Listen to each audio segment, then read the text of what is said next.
Hello everyone, my name is Anuj और आप देख रहे हैं मेरा चैनल लीगल करेंट्स। आज तीसरे लेक्चर में हम बात करेंगे मेकिंग ऑफ इंडियन कॉन्स्टिट्यूशन की कमिटीज़ क्या थी, यानी कि कॉन्स्टिट्यूंट असेंबली जब बनी तो उसकी कमिटीज़ क्या क्या थी और कौन उनके चेयरमैन थे। इस कॉन्स्टिट्यूशन को बनाने में कितनी कॉस्ट लगी और कितना टाइम लगा, और सबसे इम्पोर्टेंट हम समझेंगे कि क्या क्या सैलिएंट फीचर्स हैं इंडियन कॉन्स्टिट्यूशन के।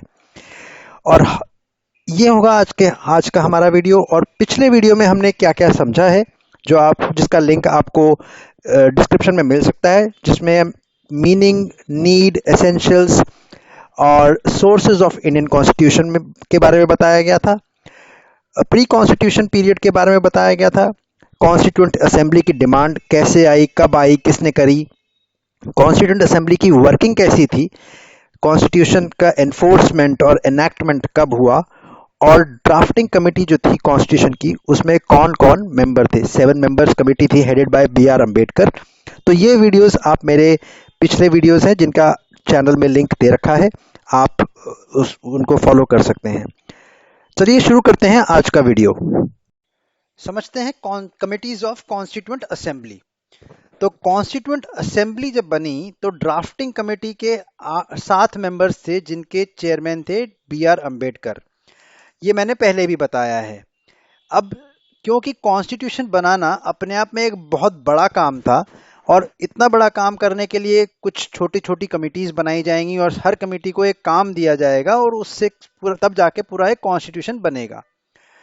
तो यहाँ पे 8 मेजर कमिटीज बनी और 15 माइनर कमिटीज बनी। So there were 8 major committees and 15 minor committees in the constituent assembly for different subjects.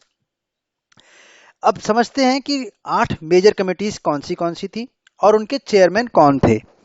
तो पहली 3 कमेटी जो आप स्क्रीन पे देख रहे हैं, union power committee, union constitution committee और स्टेट्स कमेटी, ये तीनों कमेटी जो थी इनके चेयरमैन थे पंडित जवाहरलाल नेहरू। 4th नंबर पे जो है प्रोविंशियल कॉन्स्टिट्यूशन कमेटी, इस कमेटी के चेयरमैन थे सरदार वल्लभ भाई पटेल।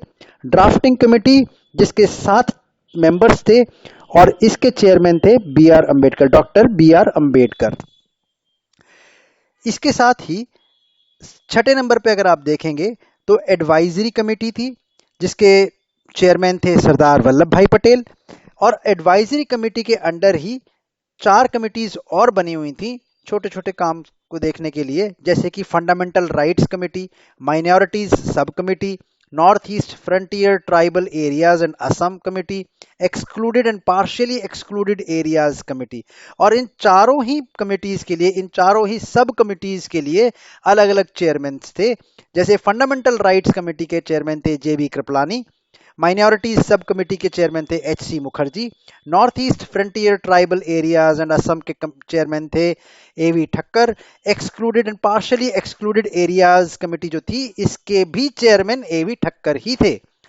7वें और 8वें नंबर पे जो मेजर कमिटीज हैं वो है रूल्स एंड प्रोसीजर कमेटी और स्टीयरिंग कमेटी, और इन दोनों कमिटीज के चेयरमैन कौन थे?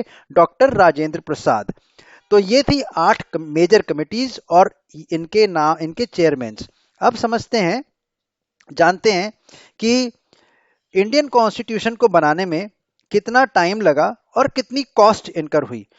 तो to prepare Indian constitution total time was 2 years 11 months and 18 days।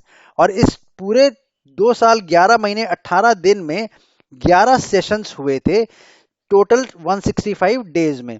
ये क्वेश्चन कई बार आपको कॉम्पिटिटिव एग्जाम्स में आ जाएगा, क्लैट में भी आ सकता है, आता है इनफैक्ट, कि कितने दिन लगे थे, days, how many days are required to prepare an Indian constitution. It is not asking a total tenure. Total tenure is 2 years 11 months and 18 days. लेकिन अगर स्पेसिफिकली सिर्फ डेज के बारे में बात की जाए तो 11 सेशंस एंड 165 डेज इतना टाइम था जो कि इंडियन कॉन्स्टिट्यूशन को बनाने में लगा था। कितनी कॉस्ट लगी थी? 1949-50 में जब हमारा कॉन्स्टिट्यूशन पास हुआ है, एनफोर्समेंट हुआ है, एनैक्टमेंट हुआ है, उस टाइम पे 64 लाख रुपीस का खर्चा आया था इंडियन कॉन्स्टिट्यूशन को बनाने में। So total expenditure incurred in making constitution amounted to 64 lakh rupees. अब समझते हैं इस वीडियो का सबसे important part, salient features of Indian constitution. Salient features of Indian constitution क्या क्या हैं? पहला फीचर क्या है? अच्छा, उससे पहले हम समझते हैं कि सैलिएंट का क्या मतलब है। सैलिएंट का मतलब क्या है कि इंपॉर्टेंट फीचर्स, क्या विशेषताएं हैं, क्या खास बात है इंडियन कॉन्स्टिट्यूशन की, ये है सैलिएंट फीचर्स। तो पहला फीचर क्या है? Lengthiest written constitution.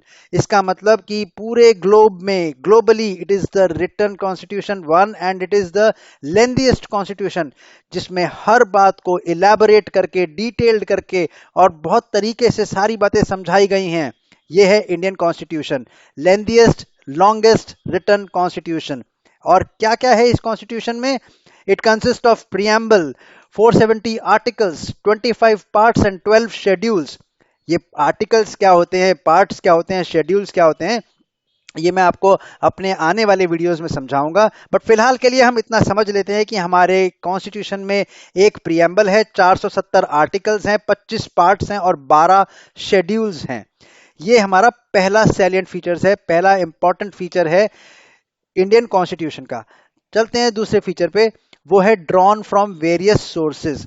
मैंने पिछले वीडियो में, जब मेरा पहला वीडियो आया था, उसमें मैंने बताया था सोर्सेज ऑफ इंडियन कॉन्स्टिट्यूशन और कुछ 12-13 सोर्सेज बताए थे मैंने, तभी उसी से ये बना है ड्रॉन फ्रॉम वेरियस सोर्सेज। तो हमारा इंडियन कॉन्स्टिट्यूशन 60% कहाँ से बना है? 60% बना है गवर्नमेंट ऑफ इंडिया 1935 से। गवर्नमेंट ऑफ इंडिया एक्ट 1935 था, वहां से हमने 60% ऑफ कॉन्स्टिट्यूशन लिया है। बाकी 40% कहाँ से लिया है? बाकी 40% अलग अलग कंट्रीज के कॉन्स्टिट्यूशन से हमने प्रेरित होकर बनाया है, कॉपी पेस्ट नहीं किया है। 40% कॉन्स्टिट्यूशन अलग अलग देशों के कॉन्स्टिट्यूशन से, मतलब कहाँ के? जैसे कि यूएस का कॉन्स्टिट्यूशन हुआ, यूके का हुआ, फ्रांस, जर्मनी, पेरिस। तो इन जगहों के हमने कॉन्स्टिट्यूशन लेके, वहां से हमने प्रेरित होके, इन्फ्लुएंस होके 40% ऑफ द कॉन्स्टिट्यूशन वहां से लिया है। अब तीसरा point, blend of rigidity and flexibility. हमारा इंडियन कॉन्स्टिट्यूशन कैसा है? रिजिड भी है, फ्लेक्सिबल भी है। चलिए समझते हैं कि यूएस का कॉन्स्टिट्यूशन कैसा है। यूएस का कॉन्स्टिट्यूशन रिजिड है, वहां पे अमेंडमेंट आप नहीं कर सकते, कर सकते हैं बहुत सारे प्रोसेस प्रोसीजर्स फॉलो करके होते हैं। यूके का कॉन्स्टिट्यूशन कैसा है? फ्लेक्सिबल है, आराम से चेंजेस हो जाते हैं, वहां पे आराम से अमेंडमेंट हो जाते हैं कॉन्स्टिट्यूशन में। लेकिन इंडिया का कॉन्स्टिट्यूशन कैसा है? इंडिया का कॉन्स्टिट्यूशन रिजिड भी है, फ्लेक्सिबल भी है। रिजिड कहाँ पे है? कोई भी अमेंडमेंट लाना है, प्रोसेस जो, उसको हम अमेंडमेंट प्रोसेस के थ्रू ही लाएंगे, जो प्रोसेस है उसके थ्रू लाएंगे। प्रोसेस कैसा है? प्रोसेस है मेजॉरिटी लाने का, मेजॉरिटी होनी चाहिए कोई भी अमेंडमेंट लाने के लिए, कोई भी लॉ पास करने के लिए मेजॉरिटी जरूरी है। मेजॉरिटी कितनी टाइप की होती है? सिंपल, एब्सोल्यूट, स्पेशल, स्पेसिफिक, ये हमारी मेजॉरिटीज होती हैं। किस आर्टिकल के अंडर आती हैं? अगर मैं सिर्फ स्पेशल मेजॉरिटी की बात करूं तो स्पेशल मेजॉरिटी आती है अंडर आर्टिकल 249, 368 और 61। थोड़ा सा और समझ लेते हैं मेजॉरिटी को लेकर के, स्पेशल मेजॉरिटी को लेकर के। आर्टिकल 249 में क्या है? कोई भी स्टेट का टॉपिक है, स्टेट का सब्जेक्ट है, उस पे अगर सेंटर को अगर कोई लॉ पास करना है तो स्टेट क्या करे, सेंटर क्या करेगा? सेंटर एक रेजोल्यूशन भेजेगा, कहां पे? राज्यसभा में। वहां पे वो रेजोल्यूशन पास किया जाएगा अंडर आर्टिकल 249। कितनी वोटिंग स्ट्रेंथ होनी चाहिए, कितना वोटिंग होना चाहिए? 2/3 मेजोरिटी के साथ पास होता है, 2/3 मेजोरिटी होनी चाहिए, तब जाके वो रेजोल्यूशन पास होगा अंडर आर्टिकल 249। आर्टिकल 368 में क्या होता है? आर्टिकल 368 में कोई भी लॉ पास करना है, बिल पास करना है, अमेंडमेंट लाना है कोई भी, वहां पे दो कंडीशंस फॉलो होती हैं। पहली, 2/3 of the voting from the Lok Sabha members, ठीक है, और दूसरी 50% of the total strength. 50% of total strength मतलब क्या? कि हमारे लोकसभा में कितनी सीट्स हैं? 545 सीट्स हैं, तो 545 का 50%, ये हमारा सेकंड कंडीशन है। फर्स्ट कंडीशन क्या है? मान लीजिए 545 में से 300 मेंबर उस दिन प्रेजेंट हैं, तो 300 के 2/3 हमारा लोकसभा की वोटिंग होनी चाहिए, 2/3 वोट के साथ पास होता है कोई भी लॉ। साथ में दूसरी कंडीशन की 50% टोटल स्ट्रेंथ भी होनी चाहिए। तो मैंने थोड़ा सा ज्यादा बता दिया है रिजिडिटी और फ्लेक्सिबिलिटी को, लेकिन ये है आर्टिकल 360, 249, 368। एक और समझ लेते हैं, आर्टिकल 61। आर्टिकल 61 भी स्पेशल मेजोरिटी है, लेकिन कब आती है उसका यूज हम कब करते हैं? उसका यूज हम तब करते हैं जब हमें इम्पीचमेंट करना होता है प्रेसिडेंट का। उसके लिए क्या है कि उसको भी हम 2/3 मेजोरिटी के साथ ही पास होगा अगर कोई इम्पीचमेंट करना होगा किसी भी प्रेसिडेंट का। क्या इंडिया में कोई प्रेसिडेंट का इम्पीचमेंट हुआ है आज तक? नहीं, कोई इम्पीचमेंट नहीं हुआ किसी भी प्रेसिडेंट का इंडिया में आज तक। तो ये था blend of rigidity and flexibility. अब समझते हैं fourth point, federal system with unitary बायस। क्या है फेडरल सिस्टम, क्या है यूनिटरी बायस? आपको पता होना चाहिए कि इंडिया के कॉन्स्टिट्यूशन में फेडरेशन नाम का वर्ड है ही नहीं। इंस्टेड हमने यूनियन ऑफ स्टेट्स को मेंशन किया है। किस आर्टिकल में मेंशन किया है? आर्टिकल 1 में मेंशन कर रखा है क्या? Union of states. मतलब हमारा देश फेडरल सिस्टम भी, अब यूनियन ऑफ स्टेट्स मतलब हर स्टेट अलग अलग भी है लेकिन यूनियन है, सारी यूनियन है, वो फेडरेशन कहलाती है। तो यूनियन फेडरेशन भी है और यूनियन भी है, यूनिटरी बायस भी है। थोड़ा फीचर समझ लेते हैं फेडरेशन के। फेडरेशन के फीचर्स क्या होते हैं? दो गवर्नमेंट होनी चाहिए, two governments, union government at union level and state level. अब तो तीन भी होती हैं, पंचायती राज भी है, यूनियन लेवल पे हमारी यूनियन गवर्नमेंट है, सेंट्रल गवर्नमेंट जो है, और स्टेट, हर स्टेट की स्टेट गवर्नमेंट भी है। तो ये एक फीचर है। Division of powers, union list है, स्टेट लिस्ट है, कॉन्करेंट लिस्ट है। हमारा जो कॉन्स्टिट्यूशन है वो रिटन कॉन्स्टिट्यूशन है। इंटीग्रेटेड इंडिपेंडेंट जुडिशियरी है। तो क्या हुआ? फेडरल सिस्टम विद यूनिटरी बायस। इसीलिए डॉक्टर बी आर अम्बेडकर ने क्या कहा था? डॉक्टर बी आर अम्बेडकर ने considered our constitution both as unitary as well as federal according to the requirement of the time. जैसे जैसे जरूरत होती है, जैसे रिक्वायरमेंट होती है, वैसे ही हम कहीं पे फेडरल होते हैं, कहीं पे यूनिटरी होते हैं। तो it is federal system with unitary बायस। ये था फोर्थ पॉइंट।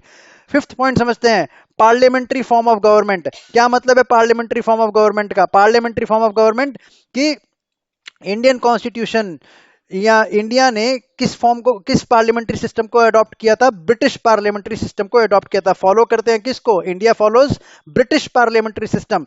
और emphasises cooperation coordination amongst the legislative and executive organs. Legislative, executive and judiciary, तीन ऑर्गन होते हैं। मैंने शुरू में बहुत पहले समझाया था, अपने फर्स्ट वीडियो में भी समझाया था। तीन ऑर्गन्स होते हैं, लेजिस्लेटिव, एक्सिक्यूटिव और जुडिशरी। लेजिस्लेटिव क्या करता है? लॉ बनाता है। एक्सिक्यूटिव क्या करता है? एक्सिक्यूटिव लॉ को इंप्लीमेंट करता है। जुडिशरी क्या करता है? जुडिशरी उस इंप्लीमेंटेड लॉ को एज पर द केसेस, कहाँ पे कैसा अप्लाई करना है उसको वहां अप्लाई करता है। ये पार्लियामेंट्री फॉर्म ऑफ गवर्नमेंट का फंक्शन है। ऑल्सो इस पार्लियामेंट्री फॉर्म ऑफ गवर्नमेंट को क्या कहते हैं? वेस्टमिनिस्टर मॉडल भी कहा जाता है इसको एक रिस्पॉन्सिबल गवर्नमेंट या कैबिनेट गवर्नमेंट के नाम से भी जाना जाता है। यहाँ पे नॉमिनल एग्जीक्यूटिव होता है जिसको प्रेसिडेंट बोलते हैं। रियल एग्जीक्यूटिव कौन होता है? प्राइम मिनिस्टर होता है। और मेजॉरिटी पार्टी रूल होता है, जो कि मैंने अभी ऊपर समझाया था। मेजॉरिटी पार्टी, मेजॉरिटीज कैसी होती हैं। अगर आप यूएस का कॉन्स्टिट्यूशन देखोगे तो वहां पे क्या, वहां पे पार्लियामेंट्री फॉर्म ऑफ गवर्नमेंट है? नहीं, वहां पे प्रेसिडेंट है। वहां पे प्रेसिडेंट के हाथ में सारी पावर्स होती हैं। वहां पे प्राइम मिनिस्टर के हाथ, वहां पे प्राइम मिनिस्टर नहीं होता। यहाँ पे प्राइम मिनिस्टर के हाथ में, इंडिया में प्राइम मिनिस्टर के पास मेजॉरिटी ऑफ द पावर्स होती हैं। इनफैक्ट सारी पावर्स प्राइम मिनिस्टर के पास होती हैं। तो ये है पार्लियामेंट्री फॉर्म ऑफ गवर्नमेंट। आगे देखते हैं rule of law. Sixth salient feature है rule of law. The principle that people are ruled by laws and not individuals. बहुत स्पेसिफिक, बहुत सेल्फ एक्सप्लेनेटरी स्टेटमेंट है कि जो इंडिया के लोग हैं वो किसी इंडिविजुअल के द्वारा रूल नहीं किए जाते, वो बाय लॉज, जो कि democracy, emphasising supremacy of the collective knowledge of people. जो हमने अपने कॉन्स्टिट्यूशन में जुडिशरी को या हमारे कॉन्स्टिट्यूशन को सुप्रीमेसी दे रखी है। सुप्रीम लॉ है हमारा कॉन्स्टिट्यूशन। तो रूल ऑफ लॉ से हम गवर्न किए जाते हैं। Independent judiciary is the seventh salient feature. India has a single and integrated judicial system. मतलब किसी से कोई बायस नहीं है, कोई इन्फ्लुएंस नहीं कर सकता जुडिशियल सिस्टम को या जुडिशियल डिसीजंस को। जुडिशरी जो है वो इंडिपेंडेंट जुडिशरी है। इसका एक और मतलब ये भी है कि सुप्रीम कोर्ट ने अगर किसी बात पे कोई फैसला दिया है तो वो फैसला, वो डिसीजन जो है वो अबाइड होगा सारी लोअर कोर्ट से। Supreme court is the highest court and decision by India and supreme court is the highest court and decision by supreme court is abide by lower courts. Eighth point समझते हैं, fundamental rights. अब 8th point, 9th point और 10th point, 3 points आप देखिए, fundamental rights, directive principle of state policy और fundamental duties. Fundamental rights क्या है? 6 fundamental rights होते हैं। कहां पे मेंशन है हमारे कॉन्स्टिट्यूशन में? इंडियन कॉन्स्टिट्यूशन में पार्ट 3 में मेंशन है। क्या ये जस्टिसिएबल है? Yes, they are justiciable. लेकिन अब आप मुझे बताइएगा कि कौन से 6 फंडामेंटल राइट्स हैं? Do mention in the comment box.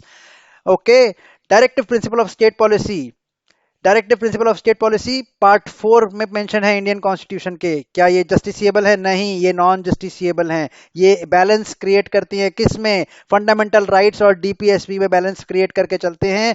और इसका काम क्या है? DPSP promotes ideal of social and economic democracy and help to establish a welfare state in India. That is the ideology of DPSP, directive principle of state policy. Fundamental duties क्या हैं? Fundamental duties कितनी हैं? 11 fundamental duties हैं। कैसे आई ये fundamental duties? कब आई? 42nd amendment act के through introduce की गई थी और part 4A of Indian constitution में इसको मेंशन कर रखा है। अगर आपको मालूम है तो मेंशन करिए 11 फंडामेंटल ड्यूटीज कमेंट बॉक्स में। 11th पॉइंट क्या है? Indian secularism. तो इंडिया जो कंट्री है वो सेक्युलर कंट्री है, यहाँ पे सेक्युलर गवर्नमेंट है। किसी भी एक रिलीजन को हम बायस होके उसको फेवर नहीं करते।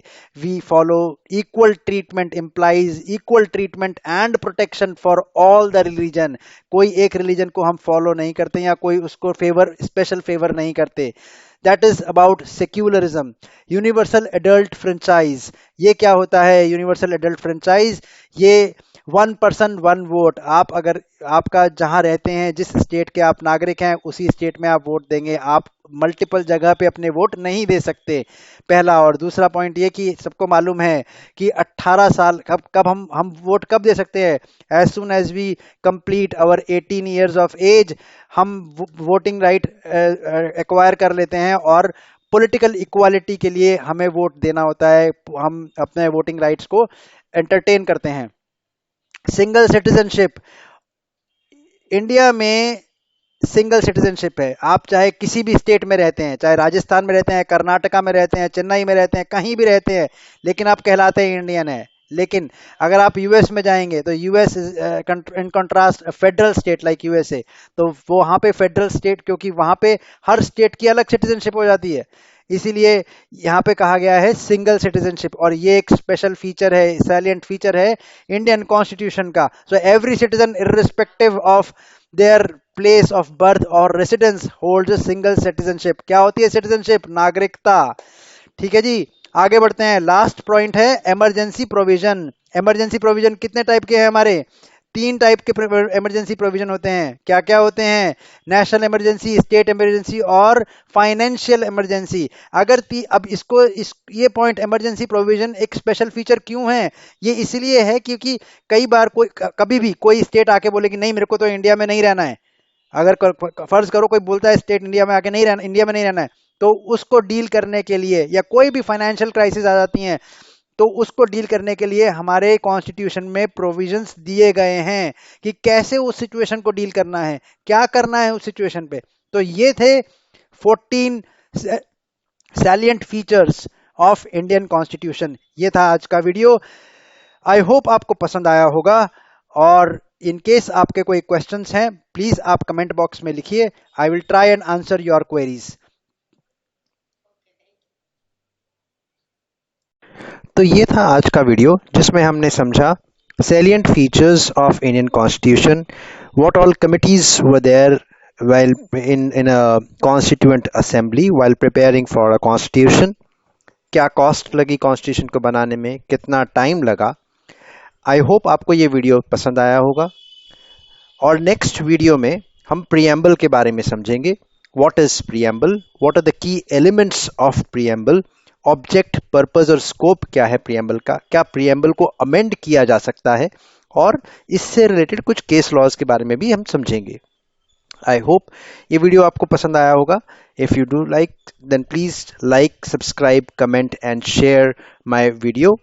In case you need the handwritten notes, please do connect with me on the email address and the contact number mentioned on the slide as well as in the description box. Thank you everyone. Have a great day. Bye and take care.